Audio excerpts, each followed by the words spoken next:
Welcome to Analyst IAS. So in editorial of the day series, today we are going to discuss the article Serving Those Who Serve. This article is given on the editorial page of the Hindu newspaper and relevancy of this article is with GS paper 2. So before starting the discussion, I want to inform you that Polity Foundation course for 2023 and Ethics Advanced and Basic course is about to start in our institute by Nitin Shevare sir. For more details, you can call on given numbers. So in this article, we are going to discuss about healthcare workers, welfare, safety and security. So now, let's start the discussion. तो अभी recently world health organisation ने global health leaders awards declare किए हैं, जिसमें कि 6 awards declare किए गए हैं.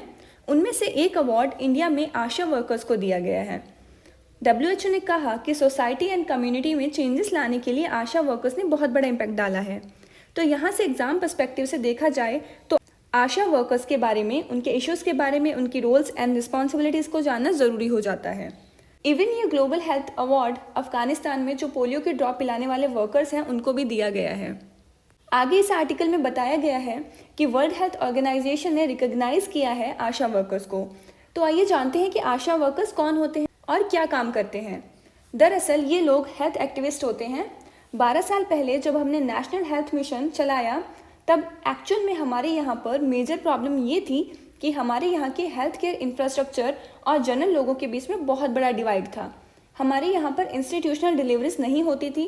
हमारे यहाँ पर जो मैटरनल केयर से रिलेटेड जो न्यूट्रिएंट्स जैसे इश्यूज़ हैं, इन सब को पूरी तरह से सोल्यूशन नहीं था.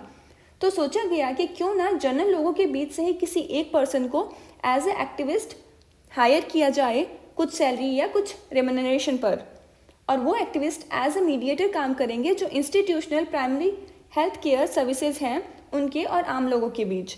तो आशा वर्कर्स इंडिया में पिछले 12 सालों से बहुत इंपॉर्टेंट रोल प्ले कर रहे हैं. हमारे यहाँ पर रूरल एरिया को भी आशा वर्कर्स ने ट्रांसफॉर्म कर दिया है. लेकिन इंडिया में एक इशू ये रहा है कि आशा वर्कर्स को जो सैलरी या रिम्यूनरेशन जो मिलना चाहिए वो कभी फिक्स नहीं रहा, और जो आशा वर्कर्स की सैलरी है वो उनके काम के रिस्पेक्ट में बहुत कम है.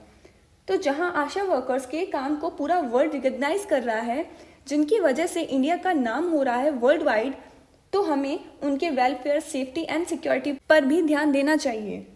जिन आशा वर्कर्स को वर्ल्ड वाइड रिकॉग्नाइज किया जा रहा है, उनके रिकॉग्निशन का ध्यान हमें भी रखना चाहिए. तो यही सब चीज़ें इस आर्टिकल में डिस्कस की गई हैं. तो ये था हमारा आज का editorial serving those who serve. So that's all for today. Stay connected for more such important videos. Thank you.